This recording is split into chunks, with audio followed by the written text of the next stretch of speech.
Oh, good morning, everyone, and welcome to Developer Hangout / Chat here at Privateer Press for December 11th, 2019.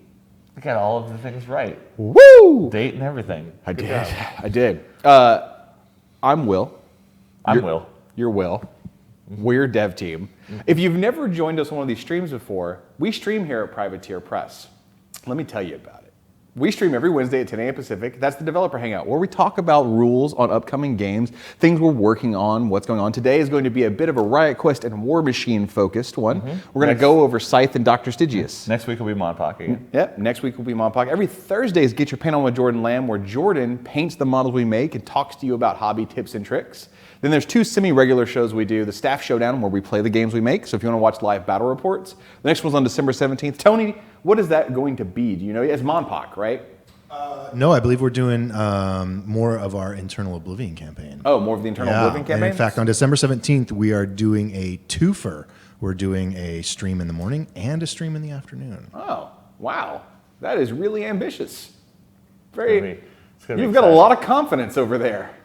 And we do the Hobby Hangout with Brian McLaughlin and Danny Samuels. This is where they show you how to make terrain, how to convert models, and also just how to do basic things like clean your models, how to deal with mold lines and stuff like that. So you can watch us on Facebook, you can watch us on Twitch, and you can catch the videos if you ever miss them on YouTube at youtube.com/privateerpressprime. I guess I'm going to talk about subscriptions now. That's the hardest segue I've ever had to deal with. Hey, we are taking subscriptions on Twitch. Yeah. You can subscribe, you will get access to sweet emotes, and as we get more subscriptions, we will unlock more of them. We're trying to get the Riot Quest coin right now at 120 subscriptions. Yeah. Thank you for everyone subscribing right now. I see both Stryker and Hanley have subscribed. And don't forget, if your subscriptions have gone out from Amazon Prime, you can just resub, and that definitely helps us out a lot. You do have to tell Amazon Prime on Twitch that you want to subscribe every month, because it gives you a chance to change it, but you don't have to. You can just keep giving it to us. Yeah, absolutely. Yeah.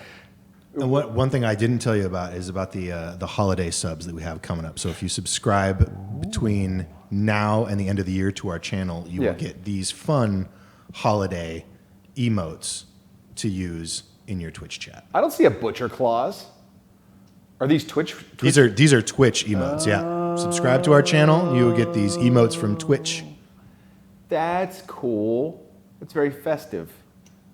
I love Christmas. And Tony, I love you. I love you too. And other things I love is the mini crate. Look, they're cool. You can make little They're snowmans. weird. I'm trying to figure out They're what not all of them weird. are. One of them was like a turtle dove, but it was a turtle shell with a bird head coming out of it. There was a corky, like, Rudolph in there. Yeah, bruh. There was something else. I don't know. It's weird. The current mini crate for War Machine is the Disco Infernal, and it's only available for one more week. A little bit over a week and a day. That's an alternate Dark Sentinel. So if you sign up, you will get that in your next shipment. And don't forget, if you do the VIP subscription, you're going to get some Transfer Dancers in your next shipment as well. Moving over to the L5R, we have Shinjo. Shinjo. You gonna say that last name? Heck no. So Shinjo's available, just switched over, and is available till January 5th. And of course, we still have the current sweet looking, I know it's not an actual angel, VIP model. As you made clear last time. It's a bird person. It's a bird person. But if you do a 6-month sub, you will get your exclusive bird person in your next shipment. Over on the Savage Mini Crate, I think tomorrow is the last day for the Serpent Man. It is, in fact. So if you're looking to get the Serpent Man, which is a sweet looking model, you have today and tomorrow to get your Serpent Man. And then King Conan, we're right a month away before the VIP model for the Savage Mini Crate line finally switches over and we see what the next VIP is. But that also means King Conan about to disappear. One last thing to remind you, obviously our Black Friday sale occurred. It went very well. A lot of people got their mixed boxes, but a lot of people picked up some of the other specials going on. The Grind gift set, which it gives you a grind ball and a pillar and also the cards to use them in Riot Quest, we moved a ton of these. We sold, there's a lot of people enjoying Riot Quest right now. So instead of just making these Black Friday only, there are still some of these left. So we're just keeping them up on the online store for anybody who missed them. So if you're wanting to pick the Grind gift set up, you can still get it on the online store right now, but the sale is over. And this is while supplies last. Yeah, when these last few are gone, that's it. This will not be available again. Okay, let's talk about what we are talking about today. Let's talk about what we're talking about. Let's talk about the topic today. Let's discuss what we might say. Yeah. First off, everybody watching right now in Twitch and Facebook, hello, and thanks for joining us.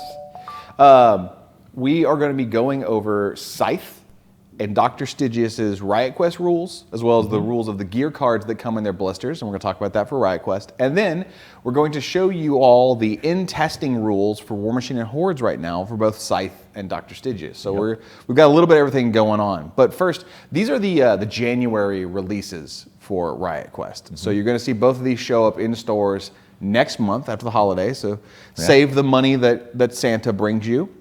Go to your local store, take the money, windmill slam it down on the counter, and just start screaming Scythe and Dr. Stygius. And get arrested? No, you wouldn't get arrested for for process. that. No. You might, depending on how much screaming is involved. No. And if you break their glass counter with your windmill slam. No. So What if your grandmother gave you like silver dollars? That's what my grandmother used to do. She always used to give me like a silver dollar. It was like useless, which made her feel better. So if I had like 8 of those and walk in, slam them down. You just took this. I know. This way. Yeah. So these models come out next month. They're in your local stores. Let's look at Scythe first, who Scythe was shown on social media recently. So people have seen her Riot Quest rules. So this is going to be a new gunner coming out. Yeah. And Scythe has the potential to be a massive problem for your opponents if she ever gets entrenched and they can't deal with her quickly. Yeah. So, like all gunners, she has aim. She also has Pathfinder, which says that she gets to move through obstacle terrain without accounting as 2 spaces, so she can very easily move into obstacle terrain and gain cover. But the big thing you're going to notice is, the 2 big things you're going to notice on Scythe is that first, her bow is just range 5 base. It's the long-range weapon in this game. So speed 5, range 5, she shoots from downtown, but her sniper ability is massive. She ignores cloak, so if anybody like Gorman naturally has cloak, the Echo Displacer gives you cloak. Anybody in the future that has cloak that says you can't shoot them from more than 2 spaces away, she just ignores that completely. So she's shooting you. Yeah. And if she super damages who she shoots, she takes a die off of her and puts it back in the dice well. This is after you make the attack. So if you make a 1 die attack and super damage, you get the die back, which means she has no dice on her now, if she hadn't done anything else, which means when it comes back to your turn, you can activate her again. Yeah. And she can just sit there and machine gun from a sniper's nest until you go and do something about her. Yeah. Then you've got, let's say that you do this a couple times and eventually you don't super damage somebody. Yeah. So she ends up with a die on her, meaning that she is not going to be able to take another shot. Bamfist walks up. Fist, of course. Bamfist empowers and takes the dice off of her, and you get to just start all of this up over again. Yeah, I want to see someone plant her in the middle of the map just to shoot everything and then get death trapped. I mean, I've seen it happen. Yeah. And there's certain maps that she's stronger on. I mean, I think on Thunderstone Fortress, she has a lot of area to shoot. On Hull Grinder, she can just run a boat. Oh, if she gets a model that's hard to shift, blocking one of those gangplanks and stands behind them, then she's pretty safe and she can reach all the way from boat to boat. And on the current map that we've got in design that people haven't seen yet, the new map, she definitely runs one of the levels, right? Like she just can sit in one and basically reach anyone in the level and go from there. So when you look at other gunners, again, Riot Quest is being designed and developed with a very MOBA-esque mentality, and that there's no point values to any of these heroes, so every hero in their class needs to be able to stack up and at least be a viable choice. There will clearly be some that are going to end up being better than others, but when you look at her compared to, say, Boomhowler, can shoot twice, makes people shoot better. Dez can't be moved and can move other people. Leadfoot and Treads can ride along buddies and then point blank. Yeah. Each of them, each gunner definitely performs a very unique sort of role within the gunner spectrum in Riot Quest. And hers is find a spot, post up, put bang rounds or dematerializer or something else that increases her ranged accuracy on her, and then just go to town and make your opponent come and deal with her. And because of the huge range, even with the random spawning in Riot Quest, you can be sure that she's going to usually be in a good spot to at least tag somebody. Yeah, she'll have targets and won't probably need to move that often. Screwfizzle says, is there an item that increases range? There is no gear card that increases the range of guns. There's only a gear card that increases the range of melee attacks, which is the telescoping blades. And Scythe is one of the reasons that balancing out a plus range to There- guns would be a bit more of a challenge. There will probably never be a gear card that increases the range of guns. Because- Unless it like hurts you when you shoot your gun or something. Unless it has a drawback of some Yeah. kind. Speaking of gear cards, let's look at the gear card you get in her blister, which is definitely one of the weirder ones. It's the Sonic Disorienter. First off, I love this art. The art is pretty great. Okay. Each time this hero moves into a space, you can move all enemies adjacent to it one space. So that means you have a hero. You put this on a hero that's speed 5. They move 1. They run. So they're moving 5 spaces. They move their first space. Then you check to see all enemies. Then you push them a space. Then you move your second space. You check all enemies. You push them a space. Then your third, and you keep doing this. What this thing lets you do is you can just run someone down the field. Yeah. Like if you want to run someone into the death trap and you're like, I'm speed 5 and I'm just going to just push you the whole way. Or if you just need to move people off of you or move people next to someone with flank, move people next to Bella so she can dirty fighter them. Sonic Disorienter is a cheap piece of gear, but it lets you reposition a lot of people. Dragging them into the death trap obviously is going to be a big one. Yeah. But just getting people, let's say you've got somebody doing bombing run. And they've got the bomb, and they're 3 spaces away from the gate, and they're about to activate. Yep. And you have someone who's particularly fast, say Bella, who's speed 6, and you put the Sonic Disorienter on her. You could just run them 6 down the field. It's a very powerful piece, but it's also very situational, which is why it costs 2. Yeah. And ride-along triggers after the movement's finished entirely? Yes. Okay, so you could, if someone is fighting for the Cortex, to have 2 models adjacent to the Cortex space. Shove them off. Shove them off and then drop your friend in the space that you pushed them out of. Yeah. Yeah. It's super good. Yeah. It's super good. It is situationally incredibly strong. So Does Helga like this piece of gear? Helga loves this piece of gear. I thought so. We'll be talking about her soon. Not today, though. Not today. Moving on to the next hero coming out is Dr. Stygius, the Cephalix that's coming out. So, real fast, Scythe. One thing that people have been asking for more and more is background on the characters. Yeah. Yeah. So, Riot Quest has its own sort of little storyline, and it's the post-apocalyptic Riot, alternate timeline. Yeah, IK, Saturday morning cartoon, but it's got a Saturday morning cartoon feel to it. So we've got the main good guy team. If this was a cartoon that showed up every Saturday, the main good guys that you would see every episode are Eris, Des, Gubbin, Bamfist, Widget, and Dreyfus. So they're our regulars. Yeah. And then the main bad guys, the Skeletor crew, is Boomhowler, James, Harlow, Gorman, and Bella. Yeah. Every other character you see is either like a villain of the week or a hero of the week or just like a character that shows up. Some of them are like forces of nature that just there's an episode about it, like Destructotron 3000. Yeah. Destructotron 3000, his programming has gone haywire and there's no one left to fix him. So all he does is destroy. He's just programmed he just shows up and like there's probably an episode where there's just like a robot in the middle of like an old town square spinning, just disintegrating things, just going like hello, hello, hello, and they're like, what do we do? And then it sees them and starts chasing them, right? So Scythe is an unblightedness. Yeah. And she has escaped from all the nonsense going up in the frozen north, which is sort of like a fallout wasteland. And she's come down to make her own way. So she's a good guy, but she's definitely more of a mercenary good guy. Yeah. She's a Casey Jones, in my opinion. She'll help the good guys out, but she's also kind of doing her own thing and kind of watching out for herself because she's been through some nonsense. So she's like a tough, no nonsense kind of nis lady who will picked up a pretty sweet bow along the way and will put some arrows in you. Dr. Stygius, nobody knows what's happened to the Cephalix in Riot Quest. Sure. Well, they were underground. Maybe they avoided everything, but they have souls, so maybe they're all gone. Maybe they're all gone. All we know is that in the Riot Quest timeline, the only Cephalix we've seen has been Dr. Stygius. And all we know is that he really, really wants to practice his medicine. I like that he has a doctor belt with a big friendly red cross on it. Well, that's the thing. He's not there drudgifying people like the Cephalix are known for. Stygius comes out of nowhere, and people are like, I think I remember these things. Don't they rip your brains out and turn you into zombies? And he walks up and he's like, he doesn't even say anything. You just hear in your head, I'm going to help.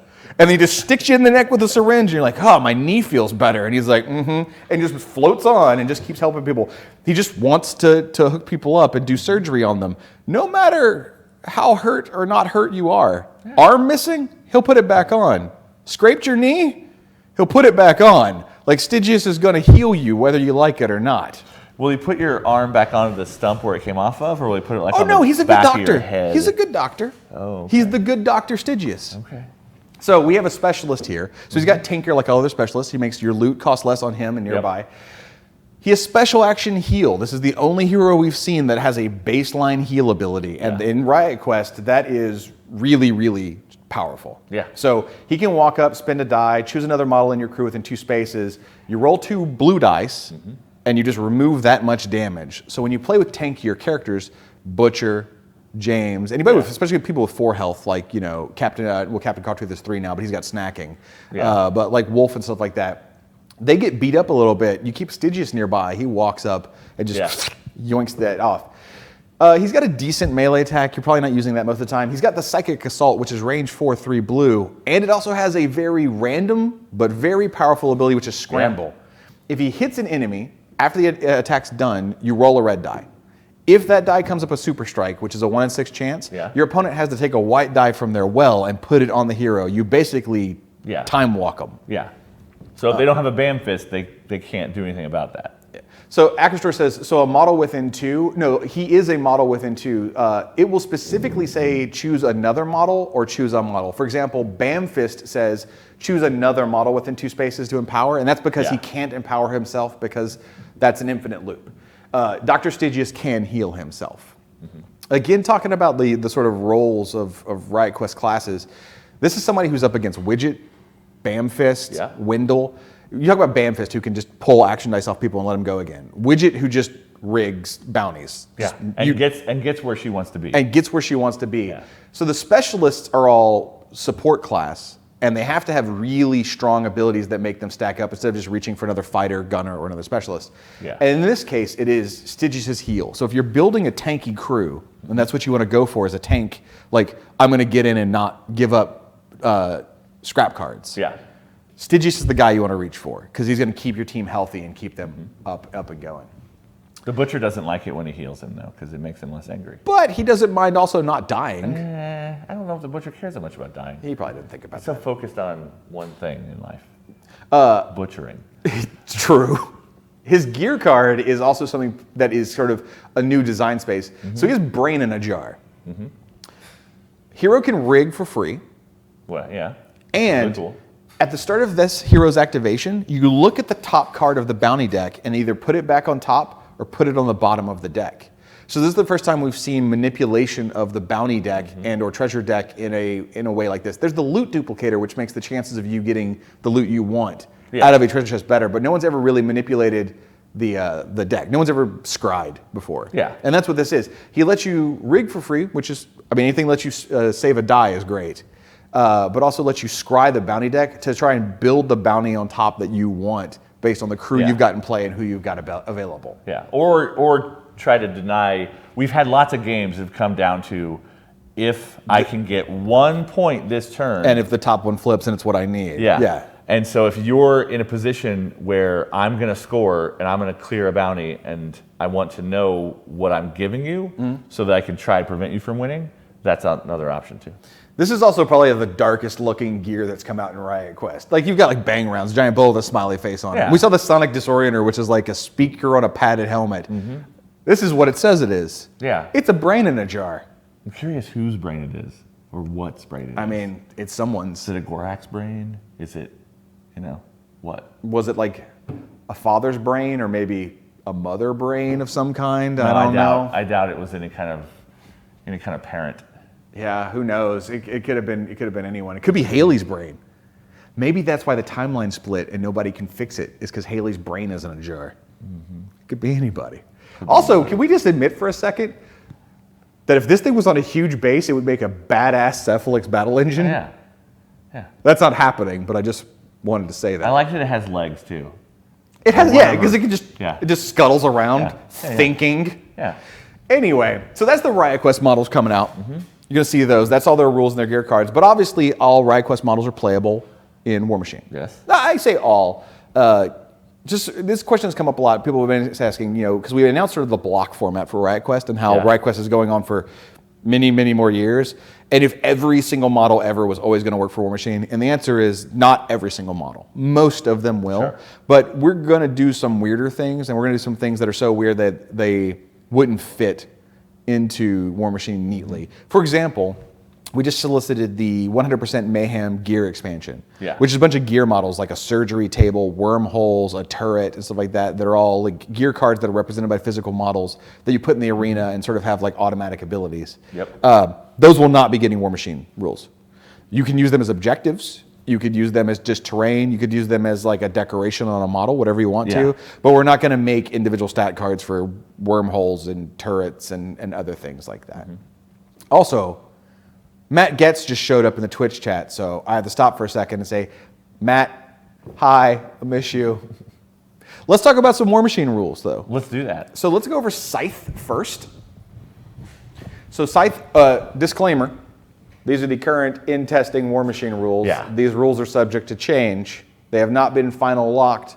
You will see the final versions when they arrive in War Room whenever these models are released in stores. We don't have to technically lock these until the street date of the model. So we take time to play test and make sure everything's really good. Let's talk about everything Scythe does. So first off, one thing that's easy to miss, her Nisbo is rate of fire 2. So it is a rate of fire 2, range 12, PAL 10, weapon master, rat 8 gun with snap fire. Seems like a lot of rules. No, it's mostly numbers and an icon. Then she's got dual attack. So if she aims, she can shoot again. That means that she can do this up to 6 times. She has to kill 3 targets to get all 6 shots. Snapfire requires that you destroy an enemy model. But if you line up against some infantry, she especially low armor, you know. Well, even just, I mean, because she's weapon master, on average, she's hitting at PAL plus strength 20. Sure. Right? Sure. Like, so let's say it's single wood infantry or even 5 wood infantry that's in that sort of like mid-level armor value, and she can aim, shoot, move, snap fire, shoot, move, second initial, shoot, move, right? Dual attack shot, also snap fire, like 6 shots, just pop, pop, pop, pop, pop, pop, pop. On top of that, she's got stealth. She's got Tree Walker to help keep her safe. She's def 15, armor 12, so blast damage is not her friend. But Tree Walker, if she sits in the woods, she also ignores line of sight from woods, so she can just sit on the other side of a forest. But if she's in the woods, melee attacks to get into her are 17. Then she's got Gunfighter, so when someone does get into her, she can Gunfighter, shoot, then Swift Hunter her away to go further away. She is crazy, crazy mobile and just puts out a ton of shots. She's a Merc minion, but she's also Partisan Retribution. And like all the other Unblightedness. And as a Nis solo, she will fit neatly into Defenders. So we're currently testing a couple things out. We recently changed a rule on her that we actually took something away that was a little too strong. She had, and I'll just say this now, she had headshot, which is that when you shot someone, they didn't get a tough roll, and when you destroyed them, you also RFP'd. So it triggered both destroyed and RFP'd so that Swift Hunter and Snapfire worked. We actually took that off of her because it ended up being a little too punishing against certain armies, especially the RFP aspect of it. And she's a 6-point model. You will be able to get her for free in some theme forces, but that was like the last little bit that we were like, nah, tone that back a bit. So we're still getting some testing in on her and making sure that it's not too much. Now, you were talking about a lot of rules. Her rules are actually pretty straightforward. It's mainly icons, and then she just has 4 abilities, right? Which are all pretty low on text. But let's talk about Dr. Stygius. Woo! Okay. Dr. Stygius might be too small for me to read from here. I got it. So Dr. Stygius is a Cephalix Warcaster attachment. He has Pathfinder Stealth and Atomical Precision. Which would you would expect from a Cephalix? Absolutely. He has Heal 5. Not Heal D3, not Heal D3 plus 2, not Heal D6, Heal 5. He walks up and you just remove 5 damage off of whatever it is you're targeting. We've never done that before, and it was something I definitely wanted to explore with this model, was a doctor who's so good that you don't have the randomness of how much he heals. Just, I know I'm going to walk up and just yank 5 off of you. Then, magic abilities, he's got Get the Juices Flowing, which says, give all monstrosities within 5 inches of him, all friendly monstrosities, 1 focus. Given how monstrosities function, they don't power up They gain a focus whenever they're hit and damaged, right? But their focus doesn't go away. It stays on them as long as they've got their brain system.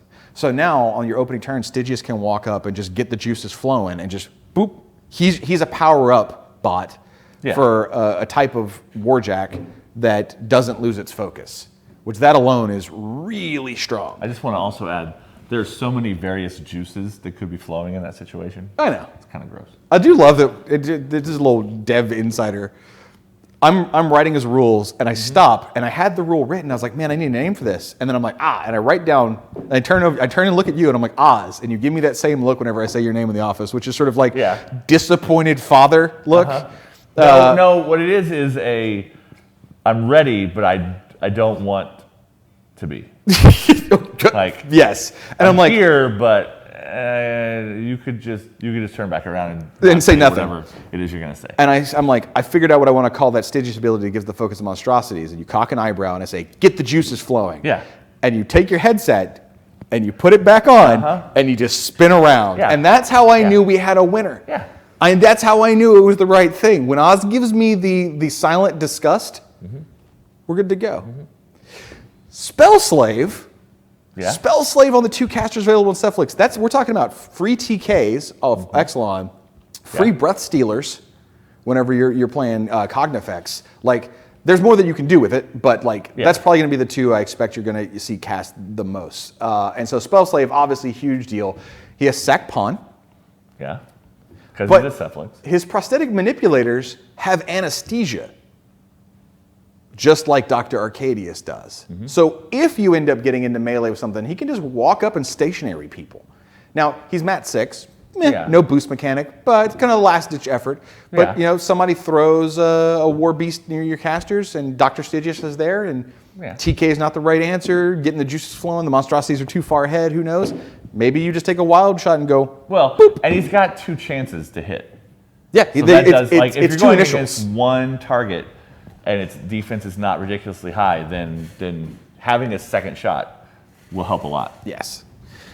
Caleb says, needs free upkeep for the caster. I disagree, Caleb. I think he's got a lot of other really powerful things going, and free upkeep is mainly like a focus efficiency thing. Get the juices flowing takes the place of where the free upkeep would be.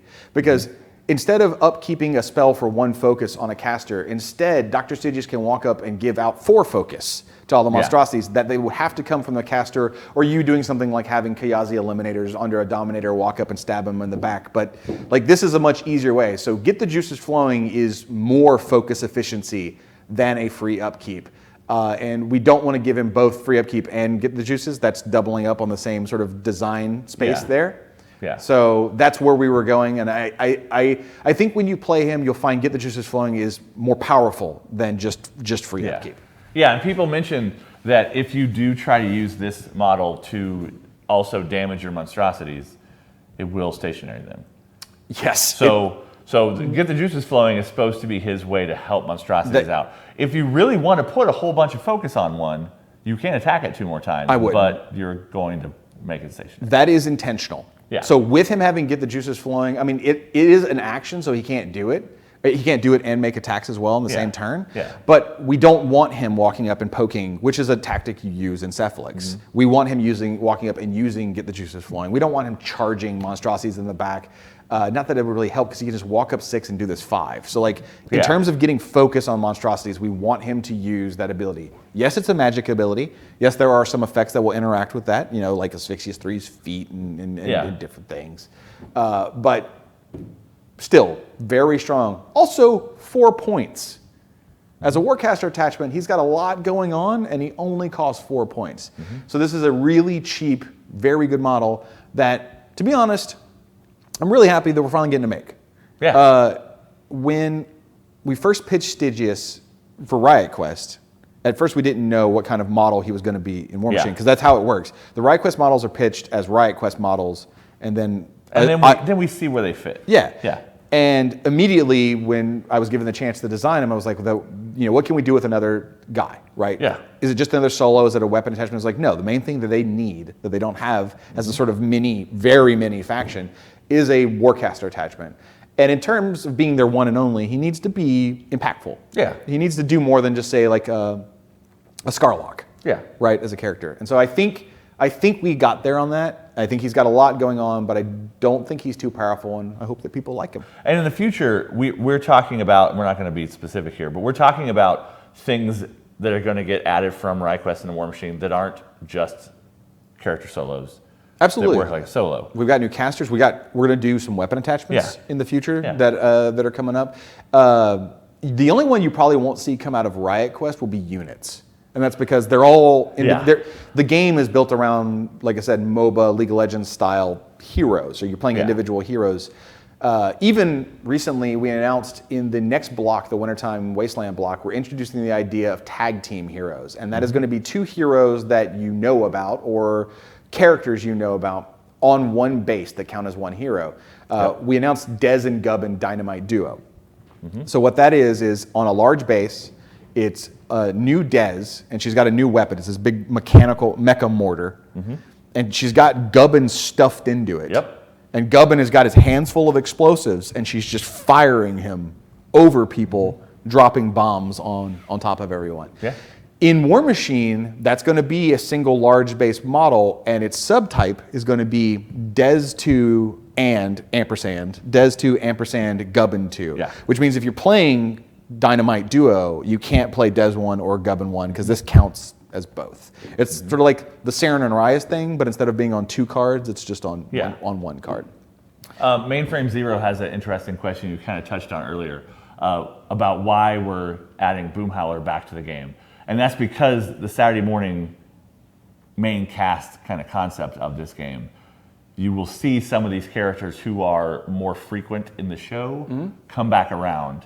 And maybe have evolved some, or maybe be fighting with a slightly different style or whatever. And I will say that the new Boomhowler that's coming out is vastly different than the Boomhowler solo artist that you know. First off, he doesn't have a gun. He doesn't have a ranged weapon of any kind.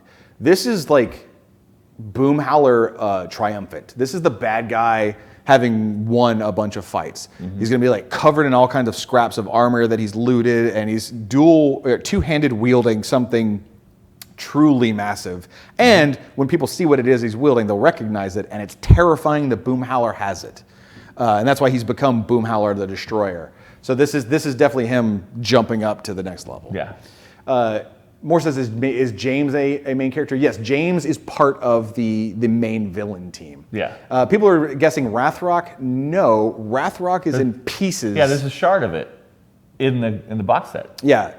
In the Riot Quest storyline, Wrathrock has been destroyed. It's in tiny little chunks. World Ender ended when the world ended. But everybody can have some of the love now. It's like everyone gets to share the love. It's like one of those late night TV commercials where like, and you too can own a piece of something famous. There's a bunch of people running around with tiny necklaces with bits of Wrathrock in it, just going berserk, and making them awesome. So everyone will see that when it comes out. That starter, the Wintertime Wasteland starter, comes out next Gen Con. So we've definitely got the blocks are going to be Gen Con to Gen Con. So we've shown off all the cool stuff we want to show. Let's see what questions we've got. Tony, did you see any questions that you wrote down we need to hit back? No, Tony didn't have any for us, so let's go ahead and see if we've got any that people want to hit. Witchfire. Can you imagine Boomhowler with Witchfire running around? It would kind of look weird in his hand. He's so big and chunky, and it's so small. Drake Raid says, Ashland 2 spoilers, please, 1 rule. Are you fine with that? I don't know any of them. You've been working on her, and I haven't playtested her yet, so I don't even know. All right. And everything we say this far out is going to be she comes out in March. Incredibly subject to change. Sure. Okay, I'll tell you what her weapon. I'll just give you her weapon stats because there's nothing. She's Mat 8, Rat 7, like Ashland do. Yeah, you would expect that. Let's just say she has some abilities that can make her hit better and maybe damage better, but let's not worry about those right now. She's using her father's greatsword.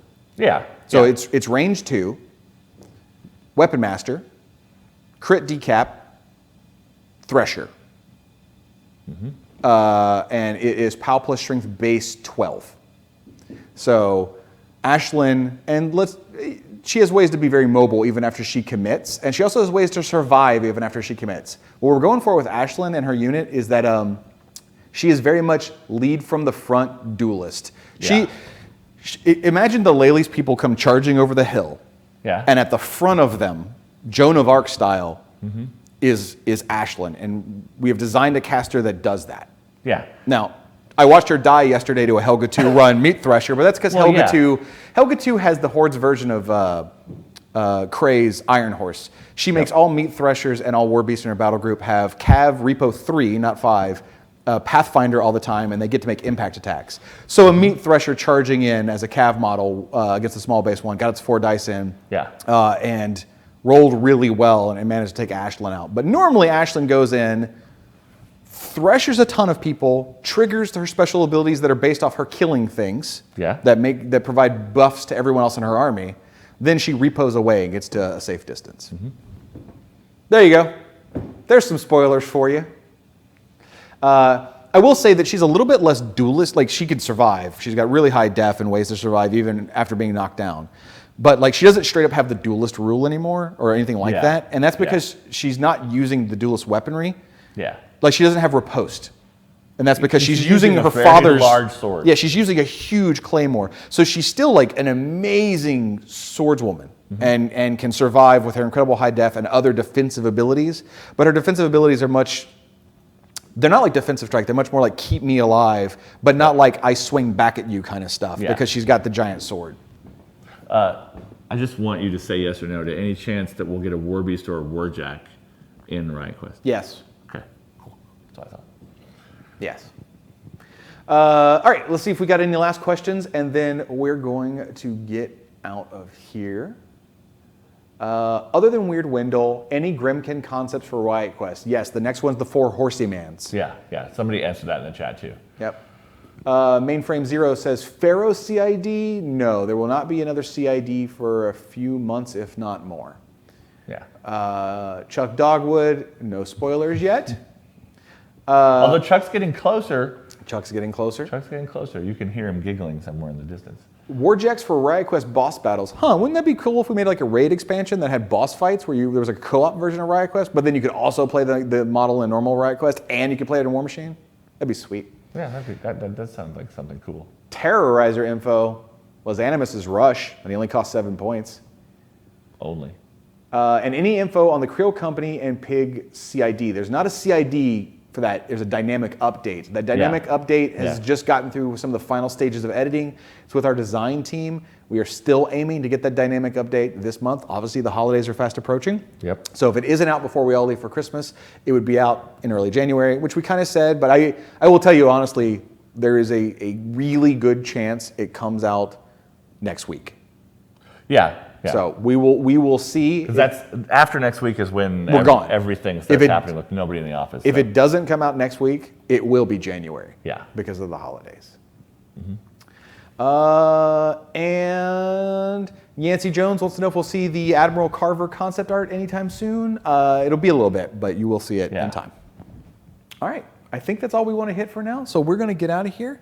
Everybody, please join us tomorrow for Get Your Paint On with Jordan. What Jordan's painting tomorrow? Yeah, I'm actually going to be on with him. He's doing Destructitron 3000. So we can talk more about Destructitron, lore, Riot Quest, and anything else you want to talk about. Obviously, if you've got any questions for Jordan, please join us. Ask him how to get those tricky little bits to paint, and we'll see you next time. Till then, goodbye, everybody. Starlight.